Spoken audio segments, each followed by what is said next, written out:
Welcome, listeners, to another episode of Listen, Learn, and Love, hosted by Richard Osler. On our podcast, joining us from Arkansas, where she lives, is my friend Jessi Duncan. Welcome to the podcast, Jessi. Thanks, Richard. So glad to be here. Jessi and I have been trading emails, and I'm going to read a little bit from her email just to give you kind of the 40,000 foot level. I was raised in the church in Arkansas, where my parents were some of the first Black members in the area. I attended BYU. I served a mission in New York City speaking Spanish, where I gained spiritual strength, courage, and resilience. We have 4 kids, 2 with special needs, and 1 who passed away at the age of 4 from leukemia. His name is Benjamin. I recently completed 3 years as Relief Society president for our bilingual ward, and I'm now serving in my favorite calling, nursery leader. Now, that may have changed because this is 6 months ago. Are you still the nursery leader, Jessi? I am no longer in my favorite calling. I now teach gospel doctrine. Well, no comment. That is, you're moving around. Yes. I fight for my testimony daily. I thought that was really good. I'm a court-appointed special advocate for foster children. So I love that you have this. I think some of those might even be sex trafficked people, and you're working hopefully to take the LSAT and go to law school.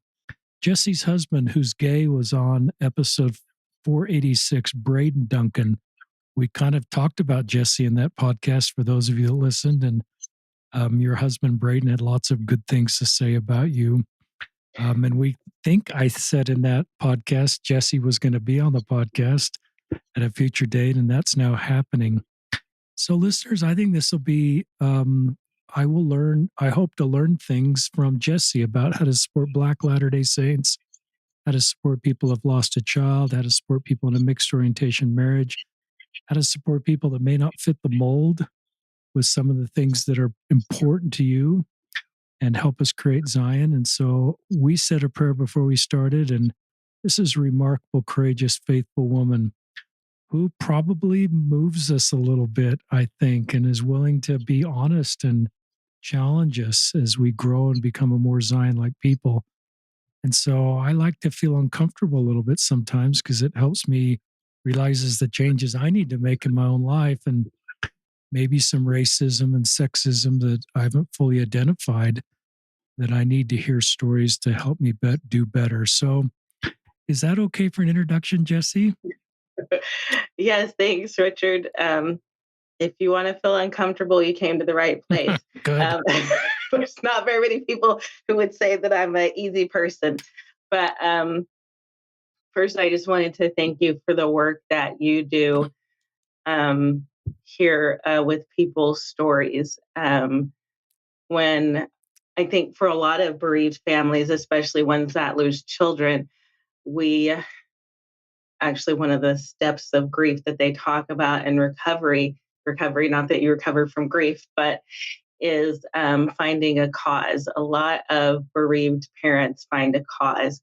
For instance, if your child died from cancer, you might raise money for childhood cancer groups or do walks for cancer awareness or things like that. And as I kind of got to a stage in my grief after Ben died, where I was looking for, because you look for a lot of meaning in life.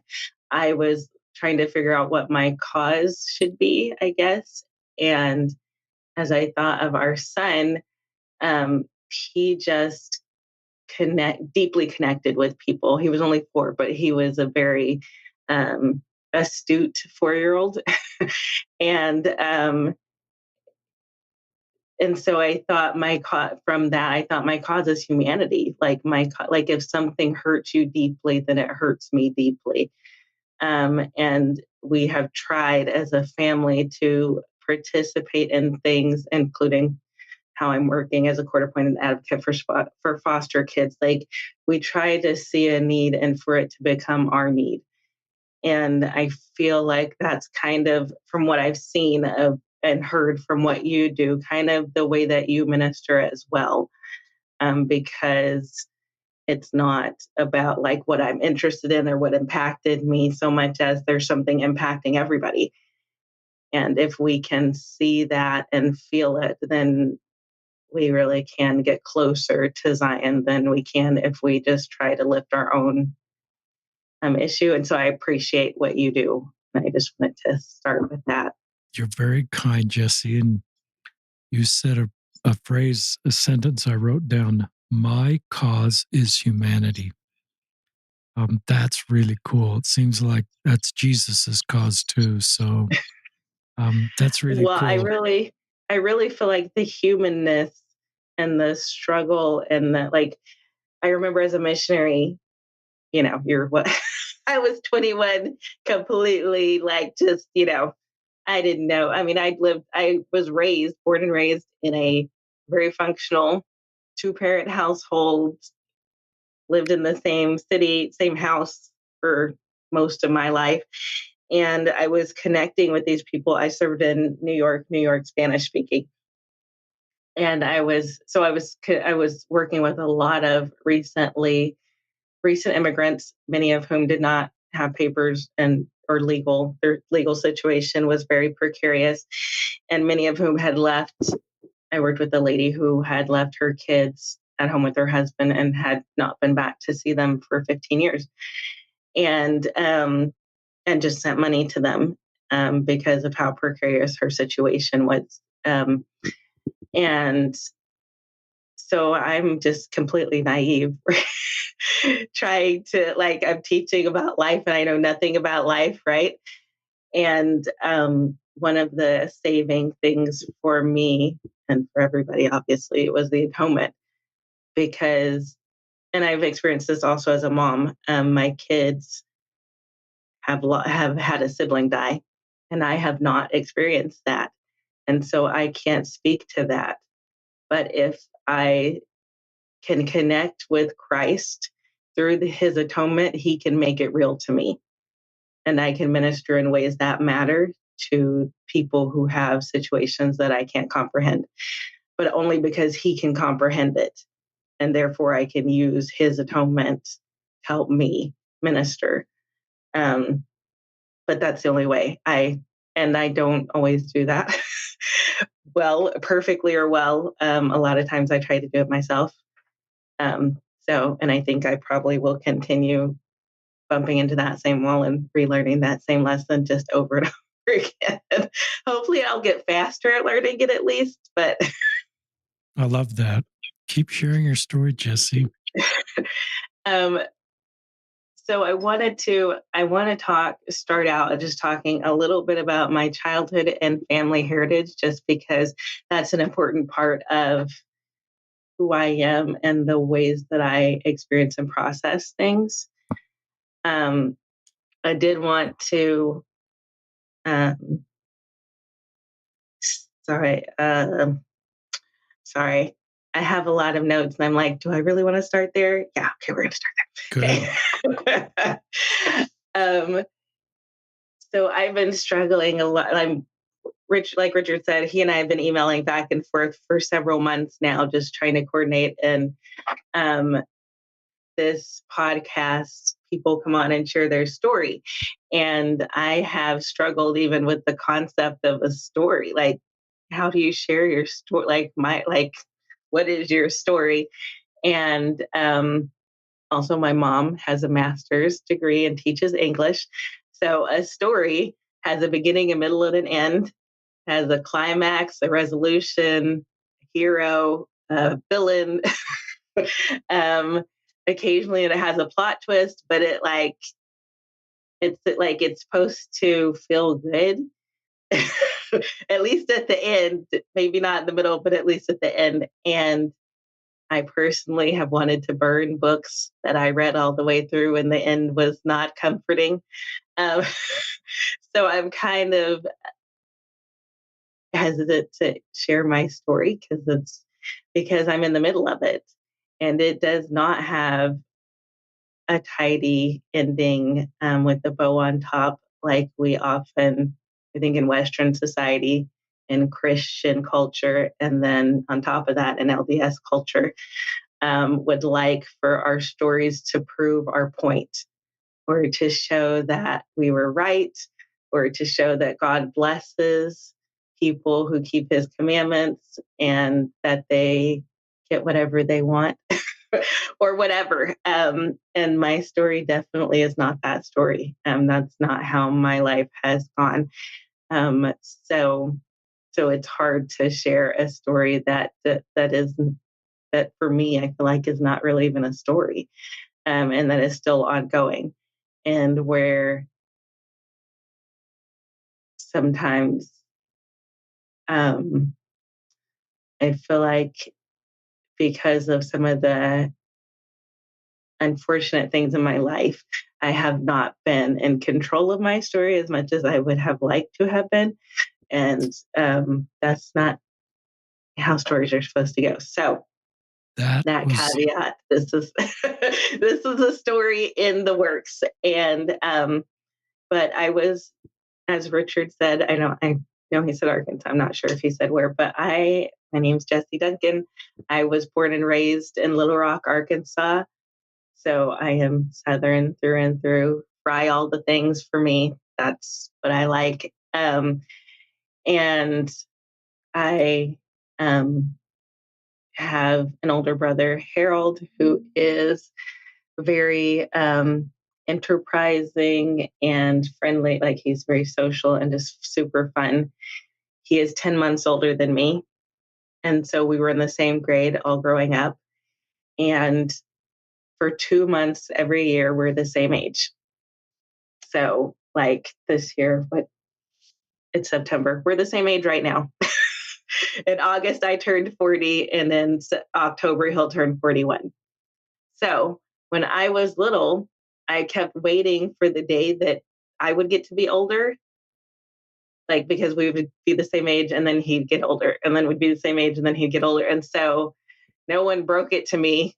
And I think I finally figured it out by myself, probably at an embarrassingly late age, that I was never going to be older than him. So, so that was very frustrating. And then I have two younger sisters, Sarah and Leslie. Um, Leslie is creative and fierce and very independent. Um, she lives near Vegas. And then my little sister, Sarah, just moved to DC, and she is dependable and kind and basically a genius, and just such a good example to me. Um, and so we were raised by my parents, Harold and Lanice, who just who came from situations that were not ideal, and but you wouldn't have known it by the ways that we were raised. Um, my mom was raised by various relatives at different times. Her mom was not very much in the picture, um, and her dad was. They all just were not. She didn't have a really consistent adult, is what I guess I should say. And so she took on a lot of responsibility as a kid and was kind of an adult. And then my dad, his dad disappeared in a military training accident over the Great Lakes when he was, I think, 15 months old. And so neither of them, my dad did not have, was raised without a dad. And my mom was raised in various ways. And so neither of them had like that ideal home. And I think because of that, they were very intentional in making sure that we had that, and that we had very consistent parents and home life, and relationships were very important to my mom. So she was very, very intentional. Even though people had not been consistent for her, she became that person, even for some of the people who were not consistent for providing care for her. I remember every Saturday morning she would call a whole roster of relatives and catch up and talk to them. She still to this day calls my step granddad, who's her stepdad and who did not raise her. She wasn't in the household with him. And like the other day, she was like, "Oh, I just got off the phone after 4 hours of talking to him." Like, so she was very intentional and still is very intentional in creating these types of bonds and relationships. Um, and in my world, women, Black women, and this sounds foreign, but Black women ruled the world. Like they were the Cool. power and the consistency and the um, like. I have aunts, I have cousins, I have my grandmothers and my mom, and they just were all powerful. And um, I felt like they would not let anything bad happen to me. Um, and they, and I think this is definitely a cultural thing. They did not need men. Like they did not need somebody to define them by being married or being a mom or a wife. They were moms and wives, but they were looking for a partner to complement them, not somebody to complete them. And so that was very much the way that I experienced life. If they were married, they were equal partners or possibly the head of the other partner on occasion, but they were definitely not um, submissive or voiceless. And so that definitely impacted my own way of walking in the world. Um, my grandma, my dad's mom, that raised him because his dad died, was she was a lot like my sister Leslie. She was very intense, and she was born in the 1930s in Arkansas, got a master's degree, Wow. taught like she just and she experienced a lot of racism and a lot of resistance, but that's was just a part of her story, not the deciding factor for her. She was an epic cook. She would invite numerous people. She invited us. She was not a member of the church, but she would invite the missionaries over and us and a myriad of relatives over for dinners for holidays, especially. And she would not let you bring anything, basically because she didn't trust you to do it well enough. And so and we would go and she would have smothered chicken, rice, mashed potatoes, scalloped potatoes, dressing, cornbread, rolls, salad, green beans, greens, cabbage. Like it was, I mean, like a buffet. Like she had worked for days preparing these huge meals. As she got older and closer to when she passed away, she would let us frost a cake or slice vegetables for a salad or something. But she just was. I remember she had been in the right before she died. She was in the hospital and had gotten released from the hospital and was home. I called her and asked her if I could bring her something for dinner. It was the day she'd gotten home from the hospital, and she's like, "Oh no, I already got hungry, so I just went in and made myself some dinner." And I questioned her about it. She had made herself chicken quarters and dressing, and my grandma didn't realize, never found out, I guess, that there's canned vegetables and frozen vegetables. So she had like totally um, prepped string beans from scratch and made cornbread to then crumble to make dressing. Like and made gravy and chicken quarters and all this stuff for her little meal the day she got home from the hospital. And she wasn't even supposed to be out of bed. That's just, yeah, that was how she was. And then my great grandma, who did a lot of my mom's raising on my mom's side, who we called Gramoni, she was born because her name was Wyone. And so Graham Moni is what we called her.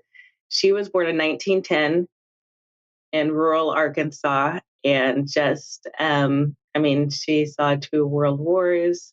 She saw so many changes over time. And even, I mean, like, I can't even imagine the technological advances she witnessed are unreal. And so um, she never learned to drive. but she did put on her wig and hat and walk to church every Sunday. Um, and she was solid. She was steady. She was witty, um, sarcastic. um, she, I love her. She died right before my 21st birthday. So I knew her well. I mean, we spent the night there all the time. She babysat me and my brother, and she was 94, or it was Wow. right before her 94th birthday. And she, um, her husband had died. I'm trying to remember when Papa died. I never met him. So he had been dead maybe 40 years by then. And my grandma, Rara, her husband died when my dad was 15 months old. She never remarried. So I was with these women that were just carrying the load, and that didn't really, like I said, it was more of a just there was safety in womanhood. We did not need to borrow safety from men.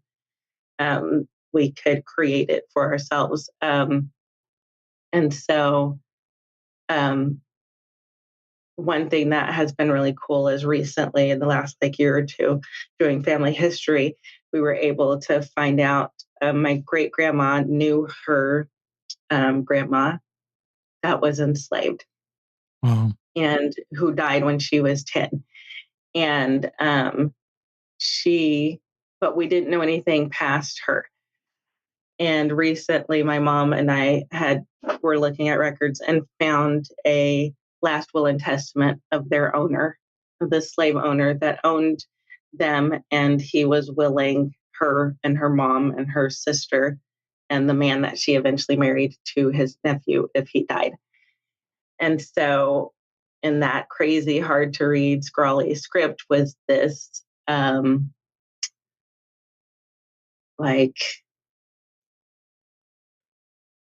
just horrific and yet exciting thing to find, in that we found out her mother's name just from that record. Mm.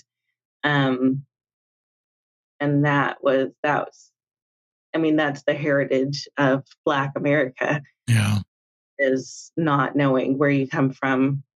And that's something that that can't be made right.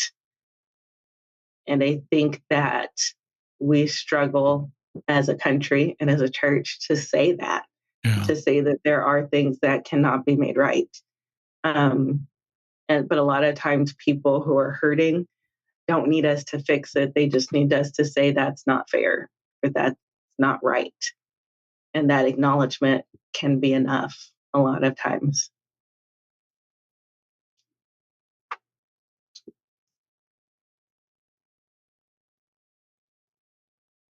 Um, Sorry, I'm looking back at my notes to make sure I'm not going too far off track. I tend to wander. Um, so one of the things that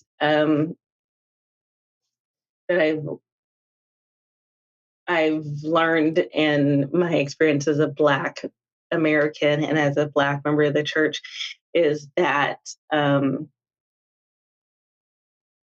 this this process is an ongoing process. It's not something, like I said, people want it to be a quick fix or something that is already fixed, like racism is over, it's been resolved. Um, One of my heroes is Brian Stevenson. Have you heard of Brian I Stevenson have before? not. I have not. He is the lawyer in the movie Just Mercy. Yeah. And he wrote a book called Just Mercy. And this man is just, he's amazing. You should definitely read the book. Life changing. I read it. I try to read it like once a year pretty regularly, because he just has this whole viewpoint that just shifts your whole paradigm of humanity. And but he talks a lot about how if it's earned, then it's not mercy. So the more you can realize how broken you are, the more mercy you can receive. But we are unwilling to accept our brokenness, and therefore we're unable to receive the mercy that Christ is trying to offer us because we're trying so hard to be good and deserving. But that is what blocks us from receiving it. But he talks a lot about racism in America, and he contends that there is like that a reckoning needs to happen, that there's a narrative that we need to challenge and change, and that it's going to be uncomfortable, but there's something better on the other side, that the future in which we have acknowledged and have a shared understanding of history is going to be so much greater than we can even imagine. Love that. And I think that that's he's talking about America, obviously, but I think that's true within the church as well. There's a lot of things in our history that we are unable to move past, and people are unable to process appropriately because we cannot bring it out and talk about it in uncomfortable ways, and acknowledge things that may have been wrong. I believe that because of the internet and the access that our kids are going to have, that they're going to be confronted with a lot of the things that we were not confronted with in church history or in quotes or things like that, that we just were able to never have to deal with. And I think that one of the unfortunate things, and I think this, like I said, is not just a church thing, I think it's an American history as well. Um, they're going to have, like, they're not going to be able to stay. Like, they're not going to be able to handle the fact that we, the adults in the situation, the adults in the room, can't handle it. We can't have hard conversations. We can't let them have feelings about things. We have to try and make them feel like it was okay when it wasn't. And for for most people, I think one of the things that Black America has had to deal with is the mixed bag of history. I can say that the founding fathers were amazing and that they were also racist, and that the founding of this country was done in a way that it shouldn't have been done, using slave labor and things like that. And I can still say I am American and I'm not leaving. I'm going to stay and make it better. And that is something that a lot of white Americans can't do. They have to try and bend history and say, oh, it wasn't really that way, or it wasn't that bad, or or why are you being so negative about it? Or he was just a product of his time. And I can just say he was racist or he was sexist. And that's like, he was. And I think that it's going to be harder and harder. Like, we are going to look ridiculous trying to say that someone wasn't racist or sexist to our kids in this information age, when they have a clear quote in front of them that is racist, or a clear example or story of something that that person actually did or said, that is sexist or that is just wrong. And so I think there's a lot of power in being able to say that was wrong. Agreed. I think, sorry, it's getting darker. That I think that in my upbringing, I was raised, my parents were very forward thinking. They worked really hard to make sure that we are very aware of history and of, I mean, I was traumatized through being forced to watch Roots. And I watched all the, my mom is a teacher, like I said, and she got these videos from the library that showed like the civil rights protests and people getting beaten with batons and sprayed with water hoses and attacked by dogs and lynchings and things like that. Like, I was given a very broad education on the realities of history, on slavery and things like that. At the same time, my parents knew how the world worked. And so I was raised also to code switch. and to um, and I don't think it's but I do think it exists. But I don't think for them that it was self loathing or self hatred. It was teaching their kids how to work in the world. But for some people, that does turn into self loathing and self hatred and thinking that anything that, and I am bilingual. I served a Spanish speaking mission. I've seen this in multiple cultures. Um, there's a great book called Barracoon. It's by Zora Neale Hurston. It's amazing, but it's the story of the last slave ship. And it's true. She was an anthropologist, so she went and did interviews with a man that was, I can't remember how old he was at the time she was doing the interviews, but he came over on one of the last slave ships when slavery had been made illegal. There were still the slave trade, the Atlantic trade had been made illegal, so they couldn't bring more over, but they could still trade within the states.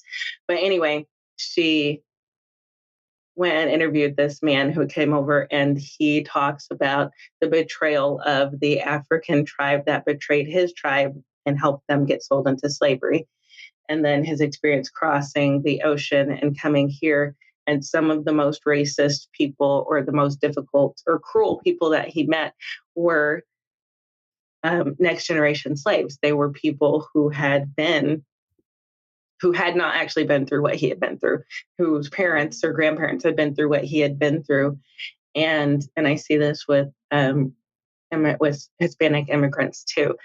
They are trying so hard to distance themselves from what is hated that they learn to hate it too.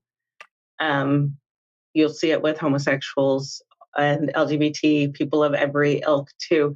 And my husband's talked about it a little bit in his podcast, where he distanced himself from people who were outwardly gay because, um, and he disliked everything that they might like. And so I think that's a natural human reaction, but it's something that we have to challenge, and we have to give people places of safety so that they can grow out of that. But I think it's definitely a stage. I experienced some level. I mean, I didn't have any self-loathing, but I did. I was raised to believe that the whiter you sounded, the more educated and professional you were. Mm, Um, Straight hair was more professional than curly hair. mm, Dressing in certain ways, and the reality is that if you look back at pictures during those eras of the civil rights movement, it worked.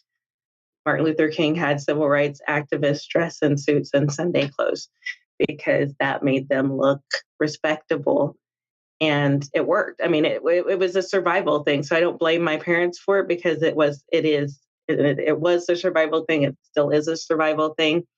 But I think education can help with that too. They dressed in that way, but then the next generation, like the hip hop generation, rebelled against that and dressed in very unprofessional ways to rebel against that overdressing to try and compensate for your color type of thing.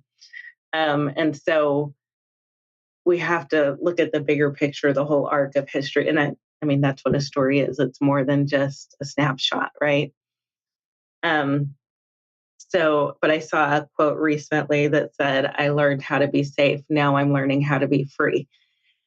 And I really related to that a lot. And I feel like probably a lot of people would relate to it. I think my husband probably could, in the ways that he passed as a white straight male, because he was learning how to be safe. And that's an important lesson to learn. I code switch. I can talk. I sound like a white person.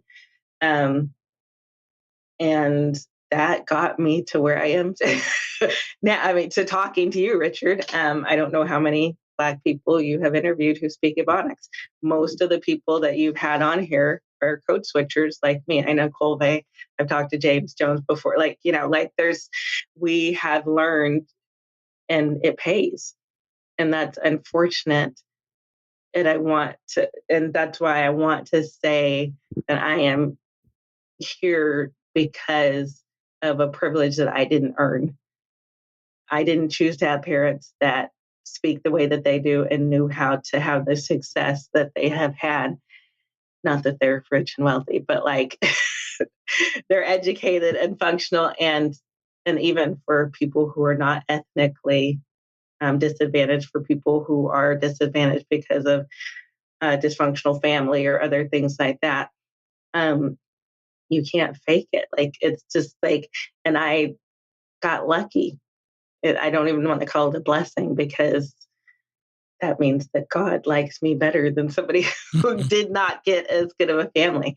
Um, but because of that privilege, it is imperative that I recognize my privilege, state it. I have a privilege that you do not have.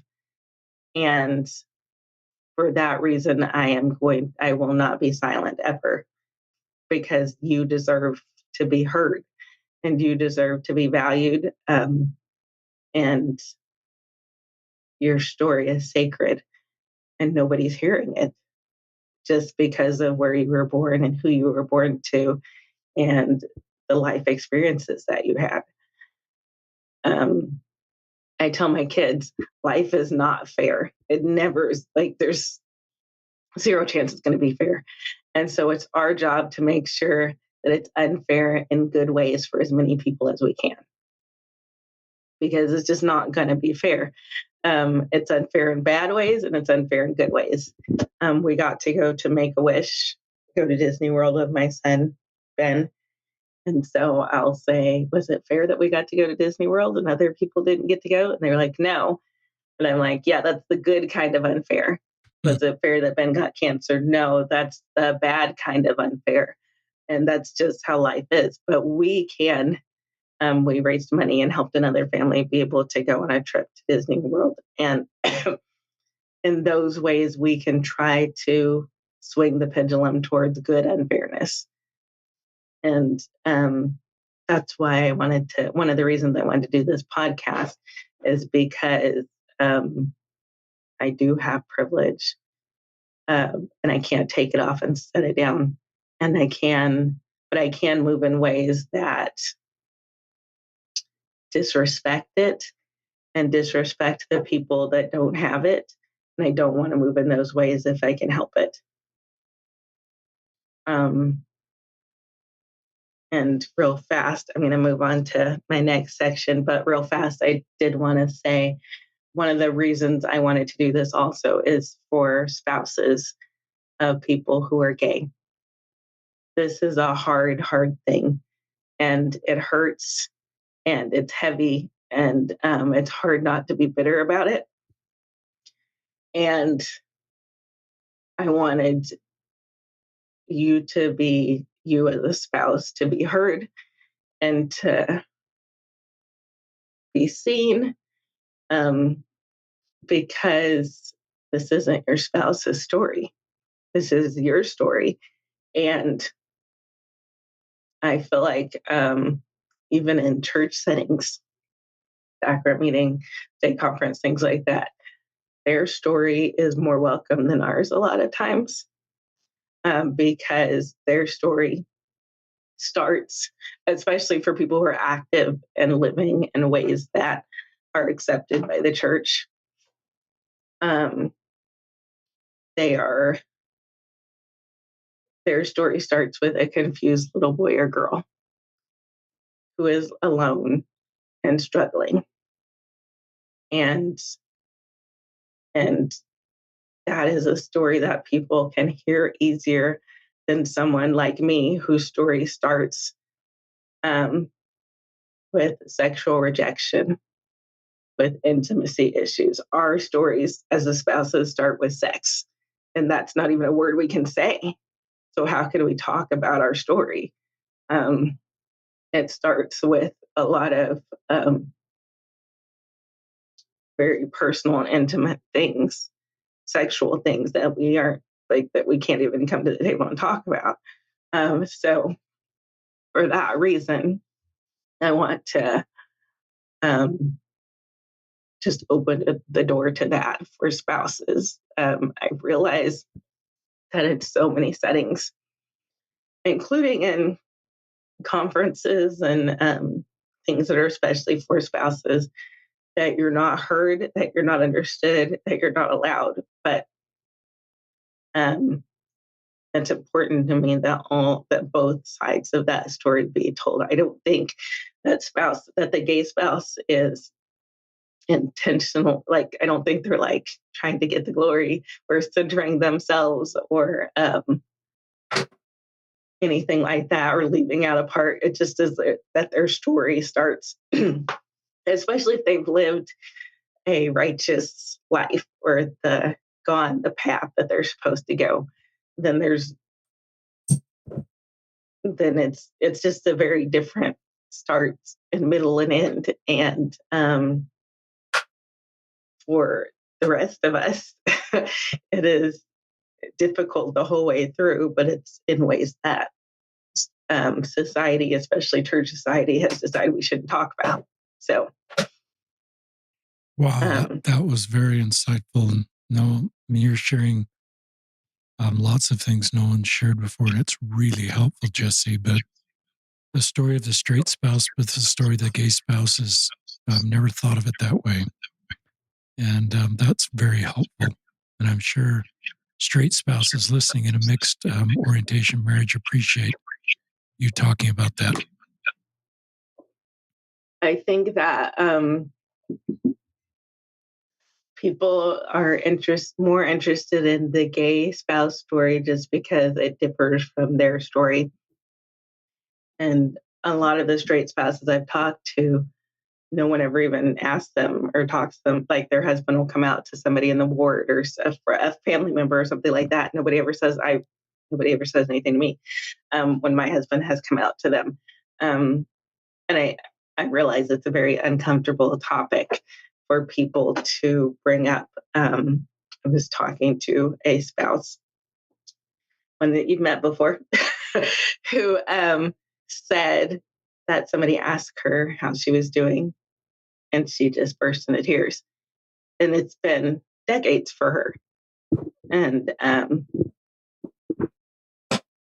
people, I think, like I said, just assume that we're the normal spouse. So they don't, like, they already know our story, kind of like because they're straight. The people that we're talking to generally are straight, and we're the straight spouse. So, but so they're more curious about our gay spouse's story because they're different than them. Hmm. So I understand. I don't think it's malicious, is what I'm trying to say. I don't think it's that intentional slight. I think it combines with it being like something that they just assume, plus it being an uncomfortable area to talk about, that they just don't. Um, so, but sorry, I think I'm going to skip to that instead of doing what I had planned. I think I'm just going to move into that section of what I wanted to talk about. So, um, I really struggled at BYU. As a Black student, I was wildly unprepared for life at BYU. The city that I was raised in, Little Rock, is in the South. It has still existing segregation and racism issues, but it is, I haven't looked recently, but something like 51-49, something like that, percentage wise of Black to white. So there is a very large Black population, and I can't remember which one's 49 and which one's 51, but it's a big. And I remember when I went to BYU, I remember calling my mom, and I can't remember if it was the first day or the first week or whatever, and saying to her, and this sounds terrible, but I'm gonna, in the interest of all vulnerability and honesty, I called her and said, I didn't know if you got all the white people together in the world in one place that there would be this many of them. I was like, the culture shock, but like, I can't even describe the level of culture shock that I went through. And like I said, I experienced racism all growing up, but I was used to it. And it was different than the racism I experienced in Utah. All the white people I knew had seen Black people before, and and were very used to them. It's interesting. And one of the things, I was just joking with one of my sisters the other day. We were kind of joking, like, the white people in the South know how to act, like they don't, like, they're not like trying to talk to like a thing that white people in Utah often do is assume that you are conservative and like them, even though no matter what race or gender or whatever you are. Whereas here in the South, people assume, I mean, some places of Arkansas are different, but like in the city in Little Rock, people assume or don't assume that you naturally agree with them. So we're going to talk about, me and my sister were joking, we're going to talk about the Razorbacks, which is a football team, the weather, like this humidity. If it doesn't stop, we're going to, whatever. Like that's how we talk. Like nobody's coming up to me talking about like Trump or like any sort of like, because they just don't assume that that's what I want to talk about. Um, or that I agree with them. Whereas in Utah, that was pretty constant. People assumed that because you were there, you were a good Black person Mm, that was Black, but voted the way that they did and mm, thought the way that they did. And um, they also, when I started dating my husband, he was in complete shock. We went to the temple and somebody approached me, which was very, very common when I lived in Utah, and was like, "Where are you from?" I'm like, "Arkansas." They're like, "No, where are you really from?" And I'm like, "No, really, Arkansas." And they're like, "Oh, my son served a mission in Cape Town, or wherever." mm, And I mean, like I often got, "Where are your people from?" Like mm, Arkansas, like um, people would actually get frustrated sometimes in Utah with me being so difficult and not like volunteering my heritage. I'm like, there's this little thing called slavery. You might have heard of it. I don't actually know what country I'm from.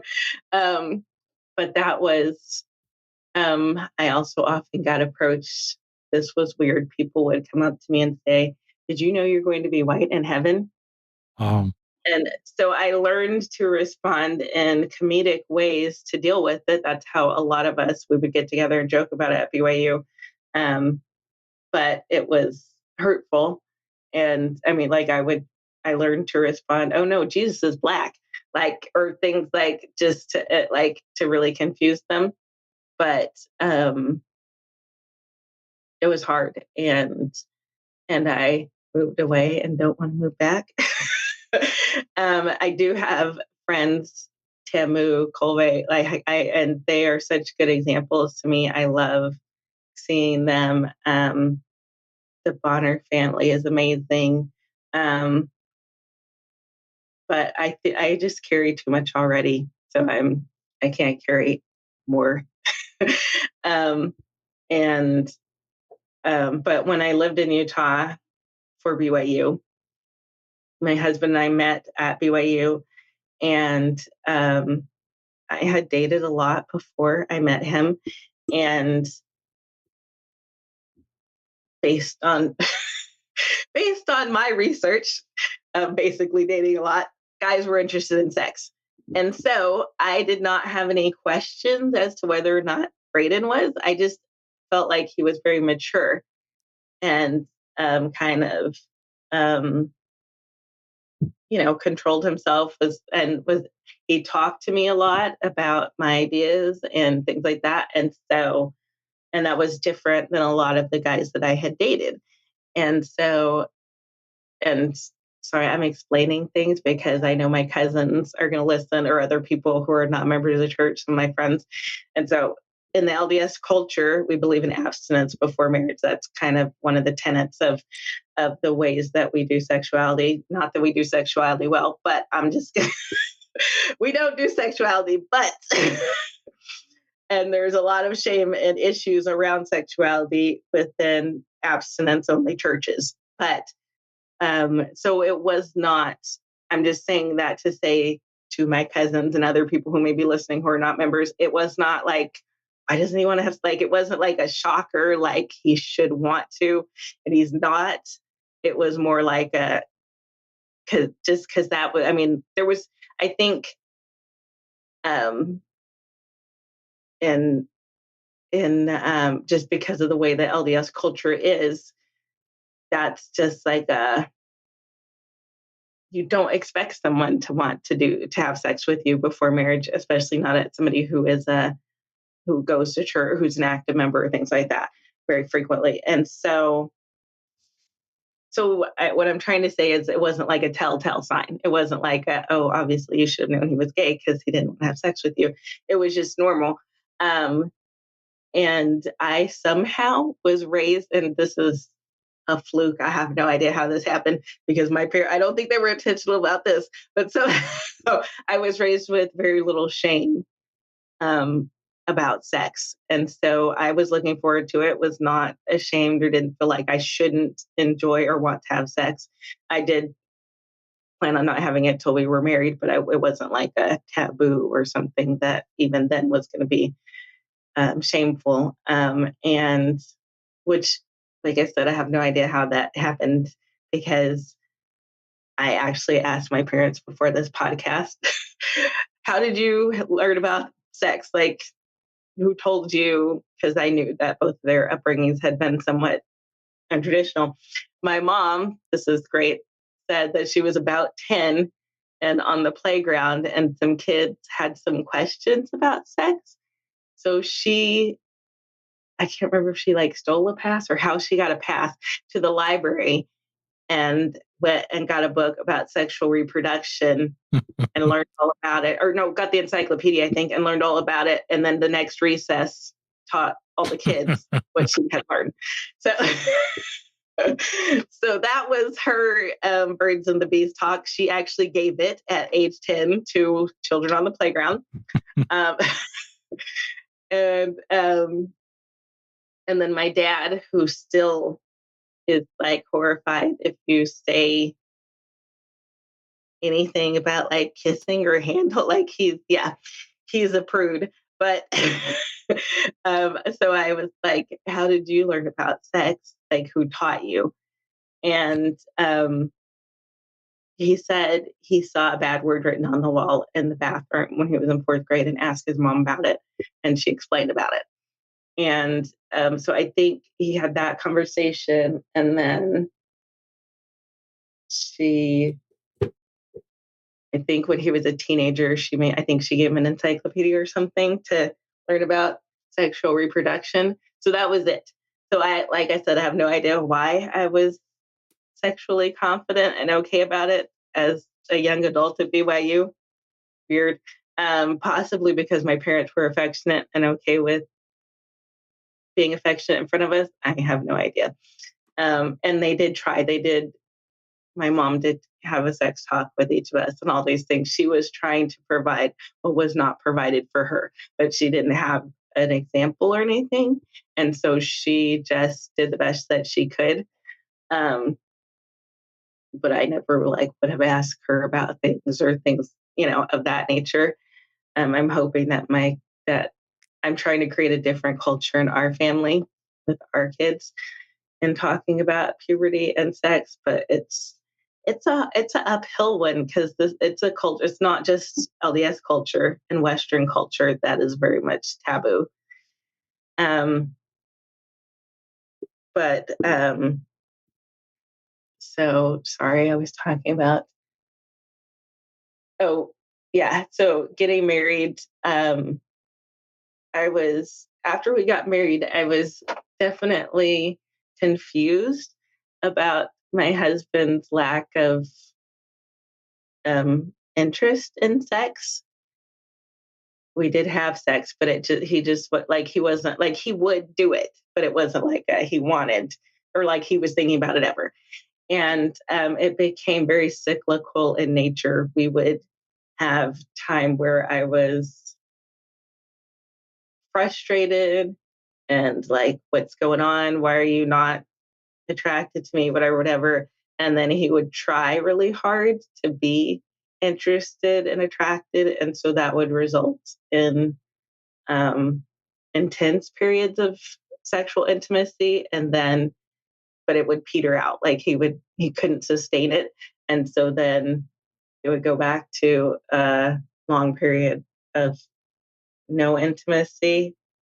And I'm saying intimacy, but I mean sex, but I'm trying not to say sex too many times because this is an LDS thing and people are probably cringing right now, but it would go back to a period of that, and then I would get frustrated, and then it was very cyclical, and for years, for 13 years of our marriage, um, and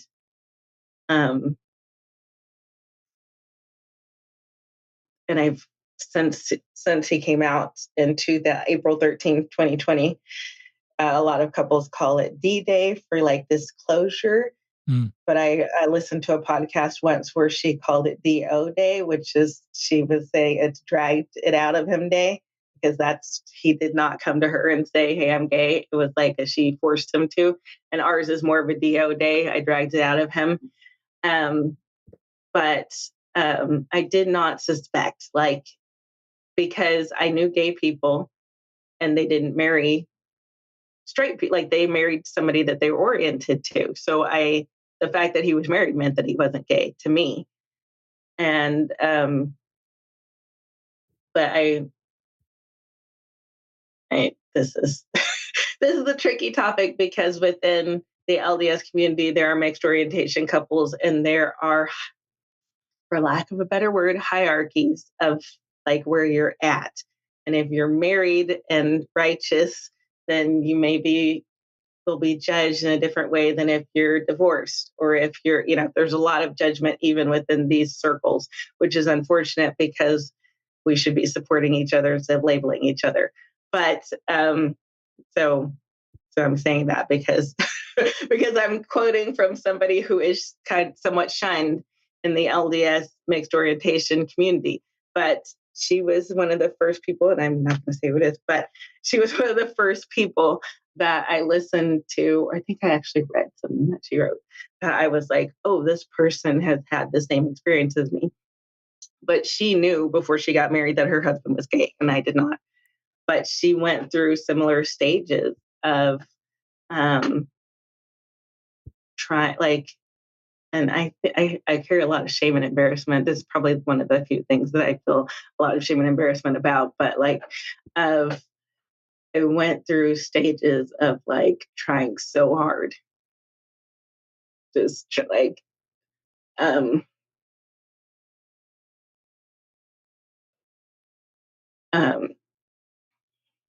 um physically and like dressing up and trying all these things to get him to be attracted to me. And then I went through a phase of letting go, but not in a good way, of kind of like giving up and of letting myself, of not carrying myself in ways that would have been respectful to myself, um, and of just not being there for me because he didn't care, and allowing that to impact how much I cared about myself and how I took care of myself. And this particular sister shared this experience, and I was like, whoa, that's my experience. And I think that probably a lot of spouses can probably relate to that. And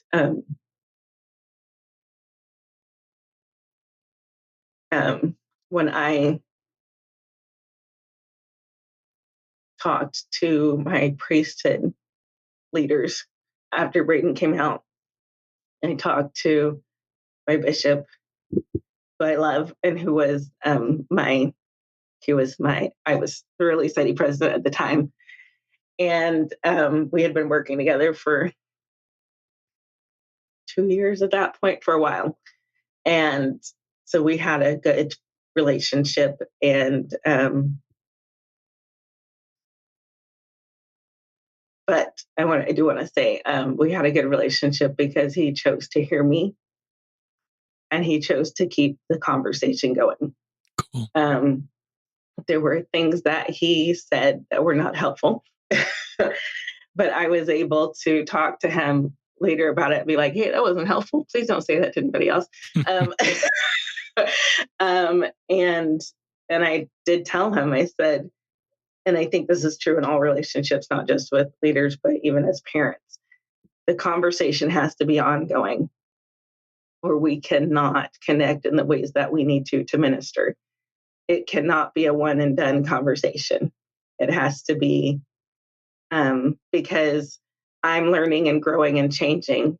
If you talked to me 20 years ago about racism, what I said would have been very different than what I'd say 10 years ago, which would be very different from what I would have said a year ago. And it's because I'm gaining perspective and changing, um, and I'm even gaining perspective of past experiences. So even my view of those past experiences and my feelings and opinions about it would be different than they might have been then. And so that's why the conversation has to be ongoing. If you talk to your gay friend or your lesbian daughter or whatever once 10 years ago about their feelings on the church and you haven't talked to them about it since, then this is your wake up call to go back and talk to them again because things have changed. They've had different experiences and life has dealt with them in ways that have impacted that. And it's important if you want to minister to them and you want to love them. And Christ wants us to be wholly loved in the ways that we truly are. And if you want to be able to do that for that person, then you have to keep showing up. And that's what my bishop did for me. He kept the conversation going. And so when he made mistakes or I made mistakes in our conversation, it was okay because we were going to talk again. And in other relationships, my husband had some familial, like there's just relationships where this is a one and done conversation. You got to get it all in because we're never talking about it again. And I think that that's comfortable, especially for people who were challenged by the conversation. They can feel like they were supportive and they did whatever, but your loved one is going to be in a different place than what. I mean, you're still telling their story from 10 years back where they felt this way and now they feel a different way. And so, and also our stake president at the time listened and did, like he was very supportive, and he talked a lot about, and this I think is probably unusual, but he talked about the healing that I would need. He was very present for me. It wasn't just Braden's story to him, and but that's just the way he was. He actually, after President Nelson, the prophet of the church, gave an address in General Conference, which is a conference we have every 6 months, where the leaders of the church speak to the worldwide church, right? And so he gave a talk, the president of the church, after George Floyd was killed, where he talked about racism and invited members of the church or told members of the church that they needed to lead out in efforts to eradicate racism. And my stake president, President Chandler, asked me to speak in stake conference on that topic after that talk was given. And you got to understand, I'm in a stake of, I don't know how many thousand people, but it's a lot of people. I'm the only Black female that I know of at the time in the stake. Um, I'm the Relief Society president at the time. And we're in Arkansas. There, I knew racists within my own board and within the stake. And this was a very, very hard thing to do. But he talked about how listening is how we keep the second great commandment. He said that God listening to us is one of the ways that he shows that he loves us, and us listening to each other is the way that we show we love each other. And so he really wanted to challenge to create that opportunity and that challenge for others. He also said that we gain this false familiarity that keeps us from getting close and loving each other. He actually was talking about within the family with our own children. It's like you assume that you know, and so you don't ask and you don't listen, and that keeps you from listening in the ways that really show the love of Christ. So he was just a great minister to us as we struggled, just because he listened. He was really good at asking hard questions. Um, but he talked a lot about mine. He said, "You need to be healed," to me. And he said, "I don't know how, I don't know where or when, but you need healing." And he talked about the hurt that I was experiencing. And he said that, um, and like I said, this is probably very unconventional, but he said that we can't run away from hurt because there's so much to be learned from it, but we can't also shouldn't stay a second longer than we need to.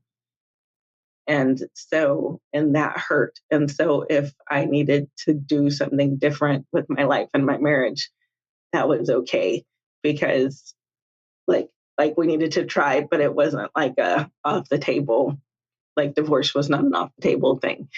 Um, and for me, the ways that I process things, I'm neurodiverse. Like a lot of people, and especially like a lot of people in my family line, um, the way that I process things, it all has to be on the table. Like it really has to be an option. And that's been one of the struggles for me at Braden, because that's not how he processes things. He doesn't even want to consider options that he doesn't want to have happen. And I need all the options to be on the table and them all to be real possibilities so that I can pick up what I really want. I have to have all the choices available to me. So, so that's been something that's been hard for us. Sorry, I am going on. Not. Did you have I any keep questions or anything for me, Richard? I did have one other thing, but This is a great podcast. I've written down some really insightful things you've said, but keep sharing, Jessi. um, just two other things that I wanted to share real fast. Have you heard of Fatima Sella, Yeah, Reverend Dr. Fatima Sella? yeah. I'm Oh, a huge fan of hers okay. and the work she does Yes. and who she is. Okay. So between her and Brian Stevenson, I'm not somebody that would ever fangirl, but yeah, I love both of them, their writings. So, and I found like in the Black experience, there's a lot of necessity, like I said, for holding both and for holding space for bad and good together. Um, Amanda Gorman, who was the poet laureate for the inauguration, and read Yes, I know a who that is. masterful Yeah, poem that she wrote, yeah, and she just has this incredible. And Fatima has the same thing. Brian Stevenson has the same thing. Martin Luther King has the same thing, where they acknowledge the darkness and still have space for hope. Um, I actually have a quote by Brian Stevenson where he says, um, I was in a lecture that he did, and they asked, "How do you avoid bitterness?" Because he's seeing the injustices of our justice system daily, right? And they said, "How do you avoid bitterness?" And he said, "Hopelessness is the enemy of justice." And as Christians, we think of hope as like this positive pie in the sky optimism thing. But he said it's not a preference for optimism over pessimism. It's an orientation of the spirit. It's a willingness to position yourself in hopeless places and to be a witness. So he's going into the dark and being a witness and saying, it's dark, it is hard, it is unjust, it's unfair, and this hurts. And that is hope for him. And that's something that I really connect with. Like Fatima will go into the Book of Mormon and find places where it just doesn't work. And she says it. She gives it a name and she says, this is racism, this is sexism, this is not right. And yet I'm still here. I'm still standing as a witness, like Brian Stevenson is saying in this. And Amanda Gorman does the same thing. There's always light if you're brave enough to see it. There's always light if you're brave enough to be it. Like we have to understand the darkness in order to be any, like we can't say there's not darkness and then try to be light. Like, why do we even need light if we're saying there's no darkness? Um, but Brian Stevenson says that being a witness in dark places, um, hope changes our capacity to endure. It forces us to look for things that we can't see. And we develop it by being proximate or getting close to those who are experiencing inequality and injustice. Um, and I think that, like I said, for a lot of Black Americans and Black members of the church, especially, we have to we have to live in that space where a lot of other people don't have to live. They can reject or uh, I don't want to say pretend, but create a reality and a space where those bad things don't exist. And we can't do that. And so what do we do? Just dwell in this darkness? Um, we have, but and I think I do want to say it is hard. I have um, I I challenge the idea that we can, through our own faith and works and righteousness, um, get to a place where that darkness doesn't exist because we're in a fallen world, and if we're at a place where that darkness doesn't exist, we're not proximate enough to people who are struggling. We're not listening. Our heart isn't there, or we are listening but still trying to keep our distance. And so and so that says that there's something that we need to change. um, I work at a I substitute teach at a daycare. I've been in early childhood my whole life since 14, and a lot has changed in the ways that I deal with kids since I started at 14 to now having teenagers. But one of the things that I've found is that I'll have a kid who's crying when their mom drops them off, and the natural reaction is to like get a toy or be like, don't cry, it's okay, mom's coming back, here's the snack, here's the, whatever, to try and get them to stop crying. But I've learned that if I kneel down or sit down next to them or crouch down and say, it is hard when mom leaves, isn't it? It makes you sad. You don't know what the people who are going to take care of you are going to do, like what your mom's going to do when she's taking care of you, huh? It's sad. It's hard. You can be sad as long as you need to be sad. You can cry as long as you need to cry. And then I just hang out. I just chill next to them. And some kids have intense separation anxiety that's ongoing. Um, I also invite parents to come in and hang out with us often. But what I found is that by allowing that sadness, they usually will, after a few minutes, come over to me, sit with me, cry, cuddle for a minute, and then as they start to calm down, I say, "What do you want to do while we wait for her to come back?" And they will usually be able to go pick something, a toy or something. And I think that Wow. we as adults have been getting that message and trying to keep ourselves from feeling for so long since childhood that we've gotten really bad at hearing ourselves and at allowing ourselves to be sad and allowing ourselves to have what we label as negative emotions. But our negative emotions are really trying to tell us something. And we can listen to them. And I have said before, um, not allowing anxiety increases anxiety, but allowing anxiety actually allows it to dissipate because it's like, I feel it, it's here, and you move on. And so I think like Brian Stevenson, like I said at the beginning, if we can allow ourselves to experience that, what we consider negativity about church history, about our own history, then we can move through it. And there's something better on the other side, including empathy and compassion for people who are not like us and that have had different experiences than us. Um, I think I've I think I've been challenged, and I don't know why. I don't know what I did, but somehow I have been challenged in every prejudice I've ever had. Having grown up in childcare, I had lots of judgments about other parents and about ways that they should be doing things. That's all out the window because my kids are just, yeah. And I've judged people who have lost kids. I remember specifically having somebody, I was with somebody asked, how many kids do you have? And she said five or however, I don't remember how many she had, but it included her child that had passed away. And I was like, why is she doing that? That is just like, she doesn't like, she brings up all the time. Well, now I have lost a child and I know people judge me in that same way. Now I have marital problems. Like I just have become everything that I've ever judged.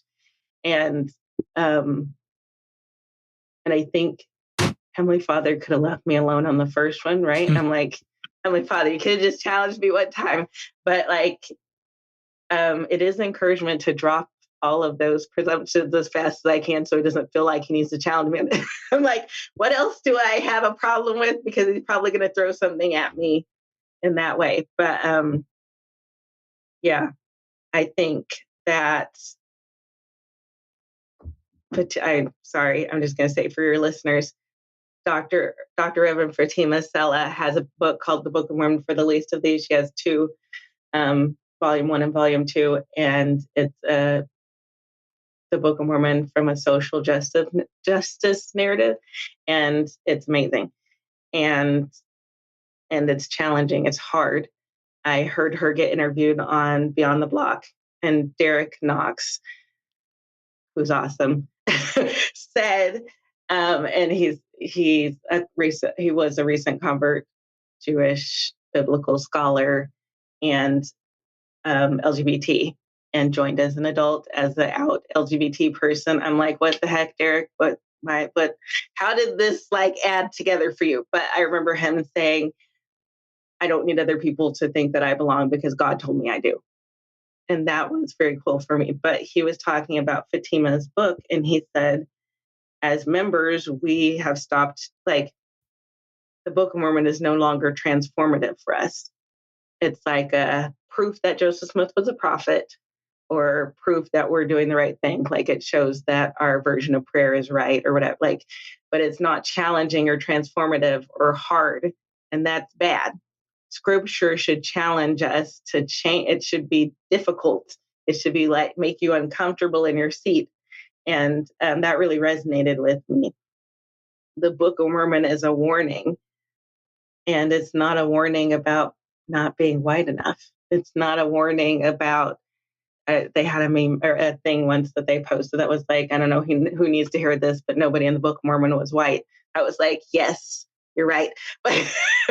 But she kind of Fatima kind of challenges the narrative that the Nephites are the good guys that we should be like, and the Lamanites are the bad guys that we shouldn't be like, and instead forces us to see the scriptures as more complex than that and as something that challenges us to get up and do something. I think that is something that we are going to have to fight for as a church to really keep the Book of Mormon centered as a transformative piece of scripture and not just as a passive something that pats us on the back. I know I'm out of time. I wanted to finish with I write poetry occasionally. And I have a very personal piece that I wanted to share. Please do. I don't know if you've heard the Andrea Day song, Rise Up. It's a fabulous song. But she talks about, she says, I'll rise up, rise like the day, I'll rise up in spite of the ache. I'll rise up and I'll do it time and time again. And I love that song, so I'm not dissing it at all. But I heard that song and I was in this place of my spouse just coming out and struggling and feeling like we as women, like that is our calling to rise up and do it time and time again and rise up in spite of the ache. And so this I wrote in response to that. And it is for a straight spouse. And I'm going to tell you, it's going to be scary for some people. But for me, it's one of those ways that things have to be on the table. And so I put it on the table for me that yeah. Anyway, so it's called It's Not Your Job to Hurt. Hey, baby, it's not your job to hurt. It shouldn't always be your turn to cry. I see you breaking every single day. But I got to tell you, honey, somebody lied. He went and put the world on your shoulders. Somebody who didn't have the world to give. Rain isn't always your color. Gray and broken, that's no way to live. So I'm telling you, it's okay to let go, even though things may break. And you may never know what could have been if you could have lasted another day, another hour, another minute. He didn't have it to give. Hey, baby, it's not your job to hurt. It shouldn't always be your turn to carry on. There's much of this life we can't fake. So why are you smiling? Why? Why are you smiling when you are dust inside, when you are lonely in every crowd? Rain, it's not always your color. No, no, no. Gray and broken, but don't stop living. You weren't perfect, but you were complete. I'm telling you, you gave all you had to give. Baby, it's not your job to hurt so that they don't have to. No, no, baby, let them cry. It's not your job to fix their world. You're always arranging and changing, exhausted, behind the scenes and under their noses too. But baby, they'll never choose to see you, never choose to free you, never break your chains, never let you fly. Sometimes letting go is the best way to fight, but you don't need any more darkness. Sunrise is your new job. Put down that world and watch the light change your sky. Today, it's not your turn to cry. Oh, And that was for the spouses. I see you. I see the way that you're carrying the world. And we have a myth within the church that all things that are necessary for salvation have been provided to us. And it's not true. That was said before 1978, before Blacks were able to hold the priesthood or have temple blessings. That was said. So all things necessary to the salvation of all of us are not available. That does not mean the church isn't true, but it does mean that it is lacking in some areas. And so we have been presented with this impossible situation, and the doctrine is not there that answers our questions. If kids are still dying by suicide that are LGBT within the LDS church, something is that is necessary for their salvation is not available to them. There's not an answer to their hard questions. Just like there was not for Blacks before the temple and priesthood ban was lifted. And so I see you. I see that you are in a situation that people want to pretend doesn't exist. They want for there to be an answer for everything, and there's just not. And that rocks their world so much that they have to put you on a shelf or in a corner where they can't see you and see the pain. But I appreciate Richard for providing a platform for this. And I appreciate everyone who is willing to go to uncomfortable places by listening. Jessi, I'm just so moved. On behalf of so many listeners that have probably been brought to tears or written down things or have had new insights because of your voice and perspective. Thank you for being on the podcast. I hope listeners, you're not getting an echo. I'm getting a little echo, so I hope that's not coming through on the recording. But here's some things I wrote down from what Jessi shared. just, these are just, I wanted to, you were talking about your family in the beginning. I wanted a partner to complement them versus complete them. I like that. I recognize I'm white, listeners, and if I did my genealogy, I would never think that I would learn the ancestor's name through a will where one of my ancestors was property. I just, I just have never thought of that and how that I is have been through records with where there's pigs and goats and sheep and Negroes all listed together. And often I've actually looked in records where I'm like, okay, because it says black male age 3, like, so it doesn't even have a name. So I'm like, okay, he would have been close to 3 at this age, and he would have had a sister that was close to 7. So this must be him, type of thing. So it is a very frustrating, where it is very dehumanizing the whole time. I mean, you don't get to a point where it's like relieving because just, of slavery. I mean, and no records. um, that's really sobering. And I'm just sorry. And I learn, I mean, you learned somebody's name, a mom's name through property records that contain all the other things. And it is just totally dehumanizing. And I'm glad you talk about that stuff. I like where we sometimes excuse racism and, oh, it was just a product of their time or they didn't need that. And um, it's, it's racist.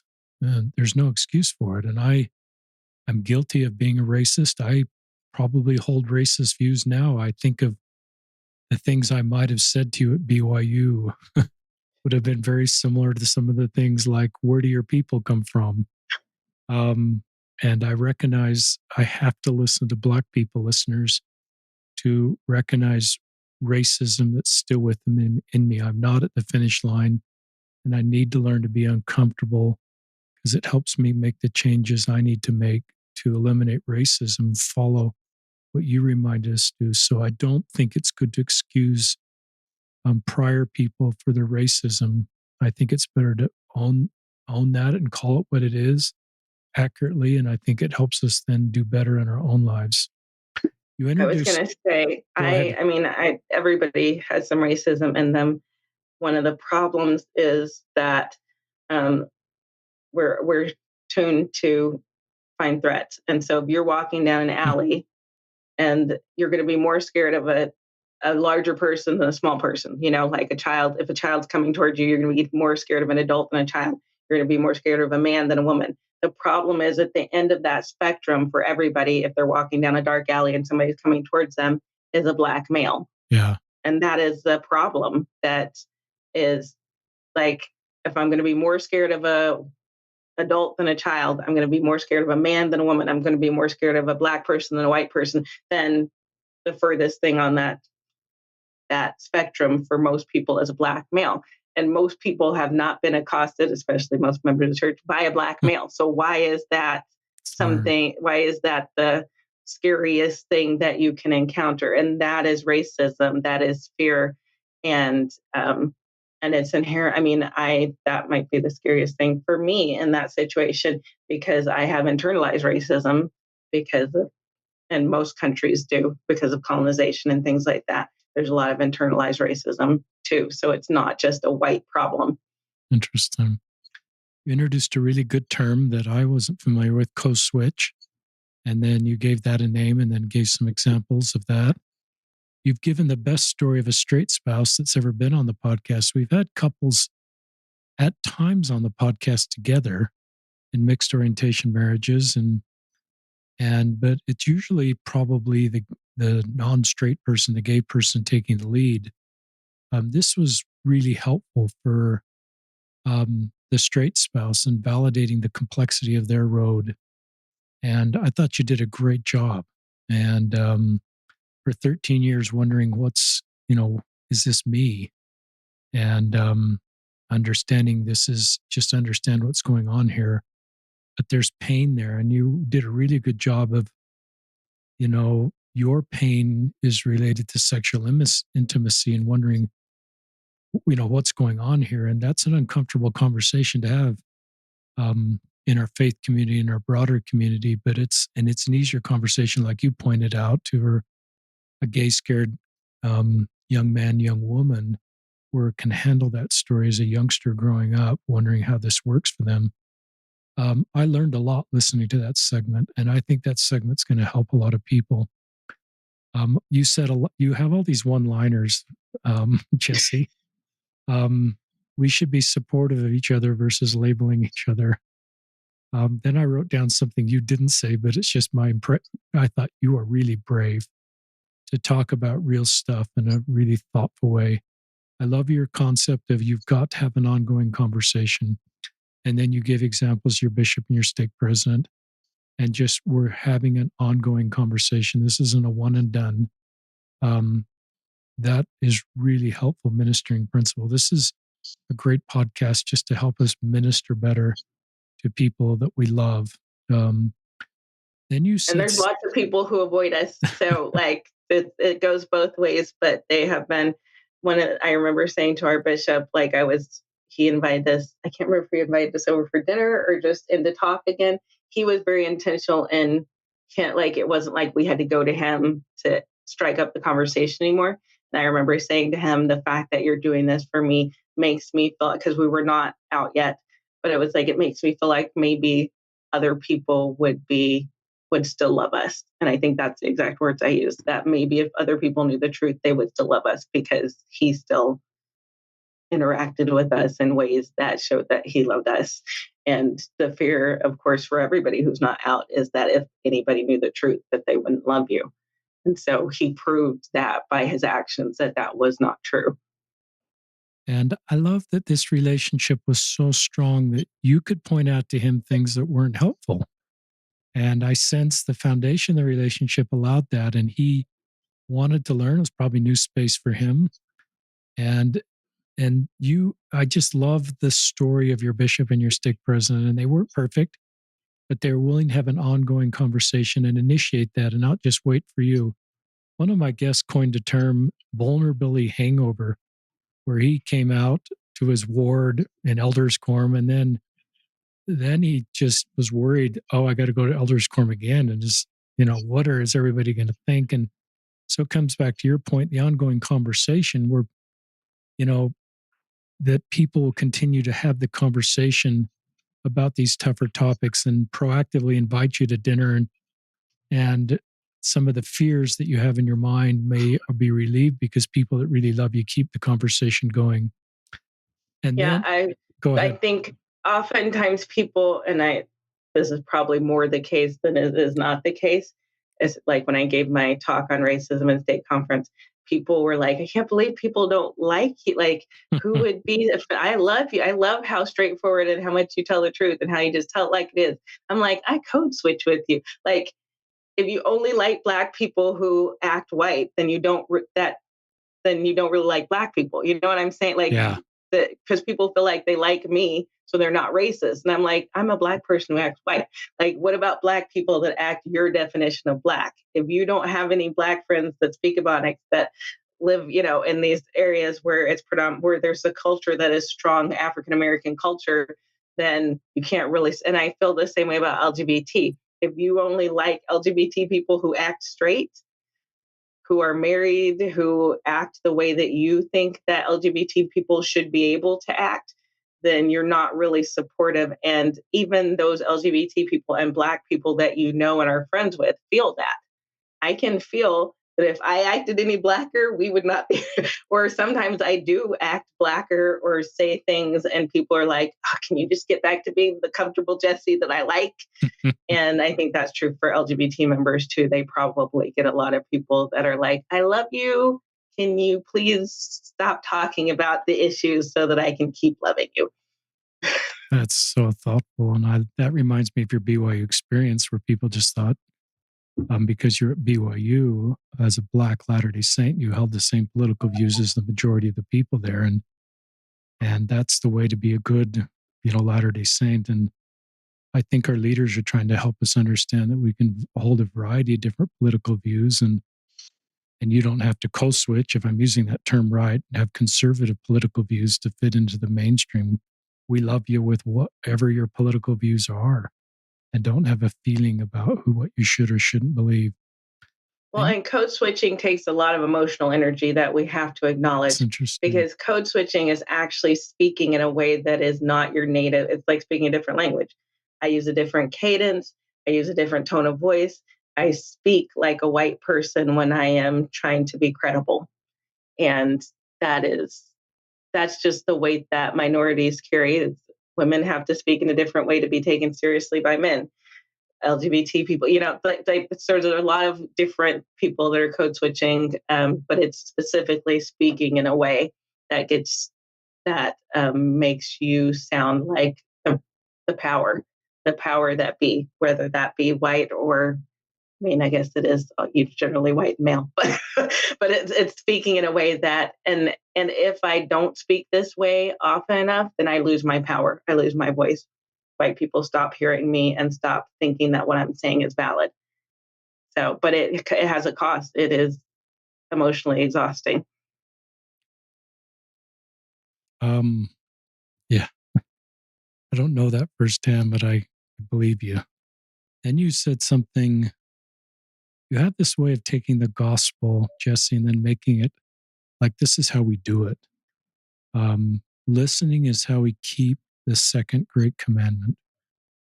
That that's just like, what's it called? Mic drop. That's a mic drop comment. That's just like the bomb comment. I totally agree with that.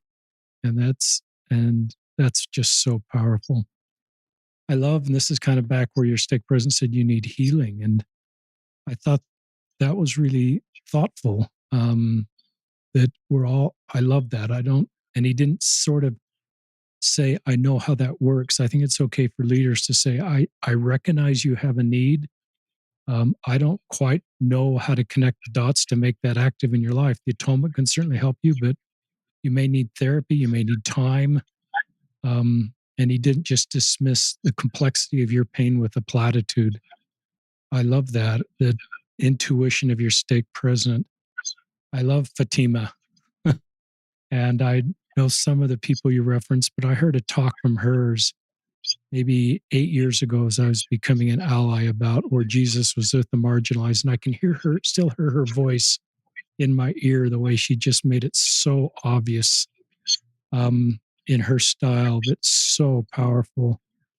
She's a spiritual mentor to me. You are too, after listening to you, but her ability to help take the doctrine of the gospel of Jesus Christ and Jesus' ability to take that to the marginalized and help us to see the marginalized, lift the marginalized, use the privilege we have to lift their burdens is powerful and really helped me as a new ally. Then you Yeah, said, I feel like the Pharisees wanted to quantify and qualify righteousness so they could know how they should feel and how they should judge others and how they should feel about themselves. And that Jesus came and broke that. He was like, no, we're not going to say if you took 100 steps on Sunday, you took less than that, you can feel good about yourself. And if you took more than that, you can have shame. And they wanted to know who should feel ashamed and who shouldn't feel, like they really want, like, and I mean, I don't blame them. That makes it a lot easier if I yeah, know if I should feel bad or not. But it also takes away that whole element of listening and that whole element of connecting with each other and with Christ. And Christ was like, we're not going to quantify or qualify righteousness. And unfortunately, we struggle with that. I feel like President Nelson pushes us in that direction, away from quantifying and qualifying and list making, the strength of you, all of yeah, these things that you do exactly, and then you're righteous. Uh, but we have a hard time letting go of it because we want to know whether or not we're good enough. And the truth is, we were born good enough we because were God's born got good this. enough. Like Christ came to make. I mean, there is no way, and He is the way maker. Like there's like, and so what do we have to do with it? Nothing. Like it wasn't the Pharisees' amount of steps or lack of amount of steps that saved them. And it's the same with us. It's not drinking coffee or not drinking coffee. It's not how many Sundays we attend or don't attend, because the waymaker is Jesus Christ. And so it is by and through him that we're saying, it's not anything like, and so that is nerve wracking because it doesn't give us enough to do but love each other. And we can't quantify or qualify that. So we're like, but what about some rules or some lists or something? I mean, like ministering, changing from Yeah. home teaching and visiting teaching. Like, we're like, but my sister actually told a story once recently. She was ministering, visiting, teaching an 88-year-old lady in a nursing home. And she and her companion had been to see her, and they both had to work. And it was her birthday, the day of her birthday. And they'd taken her to lunch or something a couple of days before. And they contacted the ministering brothers and said, hey, can you go by and take a card or some flowers or something? Today is her birthday. And they said, we already saw her this month. Like, like that's the classic way that we are determined to do it, despite the fact that that's not what Jesus is all about. Like, we're like, nope, we really need a list. Um, then you said something. I've got 2 stars on either line, either side of this. We have to understand the darkness. And that gets into a whole separate discussion we don't have time for that. Politically, there's a movement to not talk about the darkness and the past, and we're uncomfortable with that. And that we don't have time for that discussion. But I love what you and I agree. We need to understand the darkness, and to do that, we need to know our history, and we need to know accurate representation of our history. And it's messy, it's complicated, it's painful. Um, just like you talked, and I think that's how we heal our nation. We heal challenges in our church. Is we have to understand the darkness, and we can't be afraid of it. And it's just part of, and it's really important. Um, then you said something. You just keep having these truth bombs, mic drops. Hope changes their capacity to endure, and that was a really powerful concept. Is I love the word hope. It's probably my favorite word, Jessi.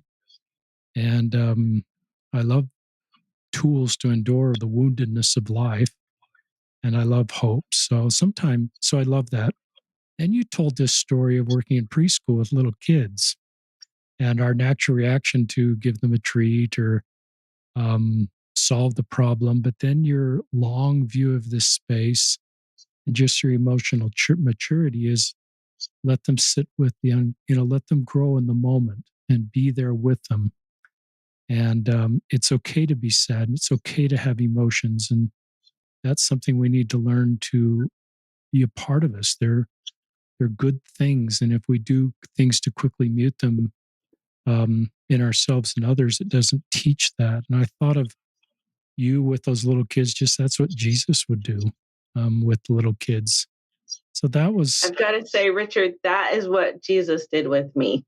There was nothing that you could bring me when I put my 4-year-old in a little suit and wow, put him in a coffin. And we went to church and sang and prayed and took him to a cemetery and left him there. wow. There was nothing that anybody could bring me, not a meal, not a prayer, not a copy of a conference talk. The only thing that they could do was sit with me. And that's what Christ did. He didn't say, count your blessings. He didn't say, cheer up. He didn't say, read this scripture and you'll be all right. He didn't say, don't forget about the plan of salvation. It was like he was in the room with me in a chair, like somewhere over in the corner in the back. He wasn't like right in my face. He just stayed. He just chilled. He stayed there with me. He didn't throw doctrine at me. He didn't even try, like it was like he didn't even try to talk to me. I prayed and I couldn't hear anything. I couldn't feel him, but he stayed. And I think that's where I learned that for those little kids is because there was nothing in that grief that could do anything for me. But I was blessed with some friends, Emily Sigler, some of my best friends, Terry Bailey, that just stayed and sat with me through my grief. And they came and laughed and they came and cried. They I mean, okay, you could bring me a 7-layer chocolate cake from Costco. That is one thing you could bring me. But other than that, no. But there really is nothing that we could do. And we had to just get through and sit with it. And it took years. It took a lot longer than people are comfortable with you having grief for, but it took years. And I testify that Christ just stays. I love that. And in this third book I released, we added a chapter that's called Supporting Members Dealing with Death. And this has been a blind spot for me is I recognize that I add to the culture that faithful Latter-day Saints grieve for a short period of time and then move on because of their understanding of the plan of salvation. And it wasn't until listening to stories like you just talked about, losing your son Ben, and realizing these platitudes, or even a culture that celebrates a missionary that stays home as faithful. That's how we sort of create expectations that people that haven't faced grief should respond. But I love what you just said and what Jesus role modeled in his own ministry. And so there's work to do in our culture. But it sounds like you had people in your life, and then you talked about the scriptures. You mentioned James Jones and Derek Knox and Beyond the Block and their good work. But then you said, and maybe this is Derek's words and your words, the scripture should cause us to be uncomfortable, and how we can transformative is, I think, is one of the words. And I don't often read the scriptures like that. And so I just love looking at the scriptures in the context that you invite us to do, because I think that's where a lot of growth can happen. And I hope our culture in our Sunday schools, Reed Society Elders Quorums, mimics what you were invited us to do. And it may not in a lot of wards at this point. But I go back to what you reminded us about President Nelson, is to root out racism. And that probably causes us to be uncomfortable if we're really going to root that out. And we have to understand the darkness in our history to honor President Nelson's invitation. And I think that invitation extends to homophobia, sexism, all sorts of types of the principal scales to other areas. So that was just great. And the Book of Mormon for the least of these is a wonderful way to read that. This is a poem you wrote, isn't it? Is this a poem you wrote? Yes. Can we, is it okay if we link to that in the show notes? And so I can put it in a Dropbox, because there's going to be some people that would want to read that again. Okay. Yeah. And so listeners, we'll put that in the show notes. We sometimes just add a Dropbox link where you can click on it, and it would go to a Word document of Jessi's poem. We'll make sure Jessi's okay with that. But it was just such a terrific poem. I think some of our listeners would like to read that and reread that, and maybe use it in their lessons or in their circle of influence. I don't know if your parents are going to listen to this podcast, but you have raised and you know this, an incredible daughter.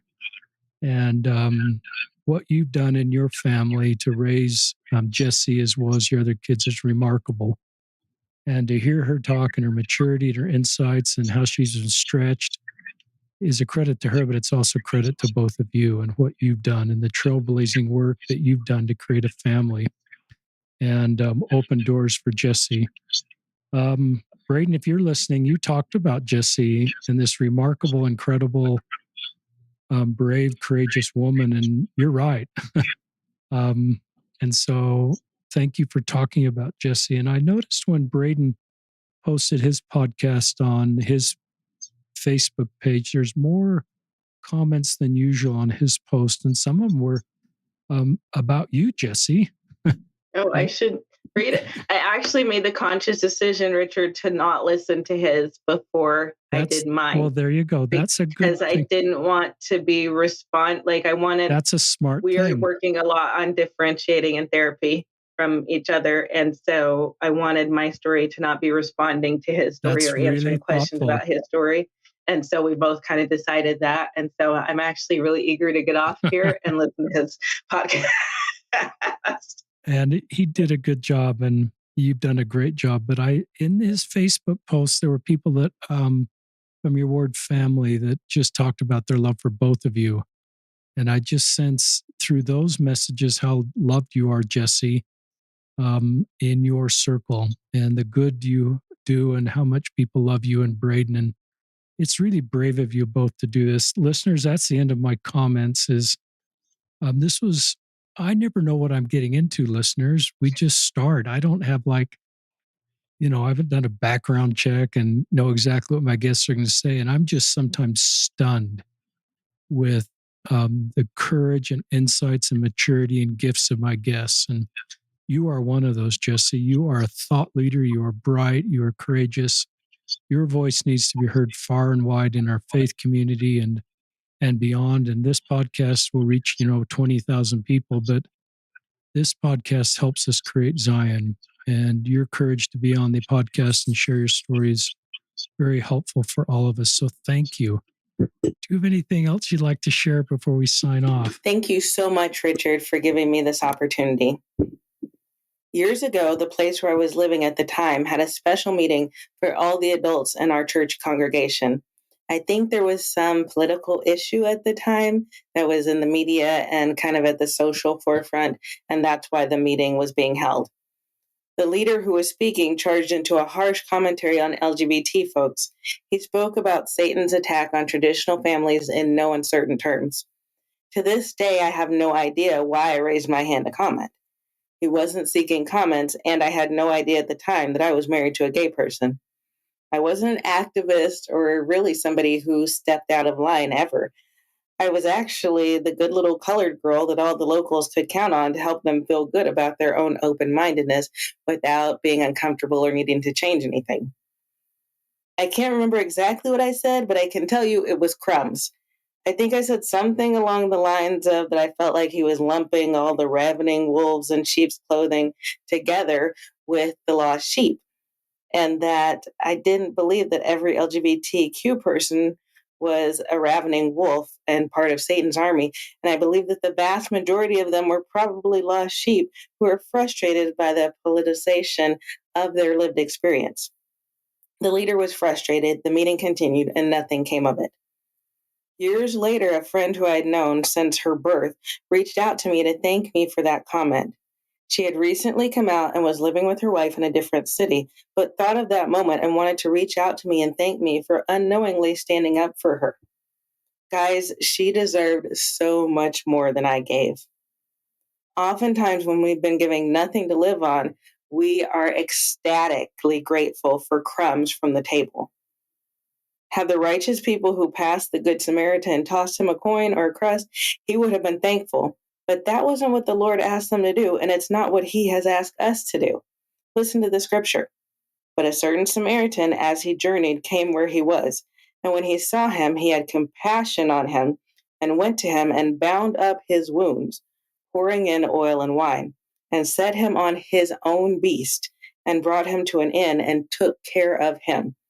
And on the morrow, when he departed, he took out 2 pence and gave them to the host and said unto him, Take care of him, and whatsoever thou spendest more, when I come again, I will repay thee. That's a lot more than crumbs. I want to publicly apologize for crumbs seeming like a feast after the way you had been treated, Steen. I applaud all those like David Archuleta who have recognized their own worth enough to reject the crumbs. I am excited by all those who are remaining in the church and refusing to leave the table with any less than anyone else. Guys, I have heard way too many times, how can I show love to fill in the blank? My son, my daughter, my friend, etc., and keep my covenants. I don't know what covenants y'all have made in the temple or in the church, but I have made 0 covenants that said anything about me not baking a cake for somebody, not attending somebody's wedding, not going out to dinner with somebody and their boyfriend or girlfriend, not having somebody over on Christmas morning to open gifts. Like the 2 great commandments, love God, love your neighbor. I feel like our friends, our family, even our kids already know how we feel and where we stand on these things. So when there's an opportunity to show love, it's not an opportunity to make a point. It's not an opportunity to teach them a lesson or to make sure they see what you want them to see. It's an opportunity to show love.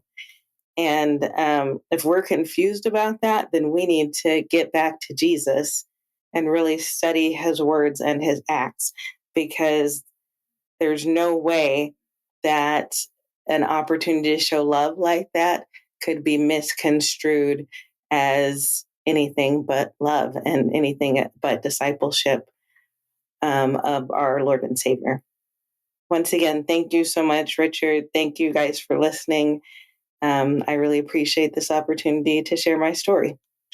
Thank you, Jessi, Duncan. Listeners, thank you for joining us, and grateful for the spirit that's been here, and so honored to have Jessi Duncan on the podcast. This is Jessi and Richard signing off on another episode of Listen, Learn, and Love.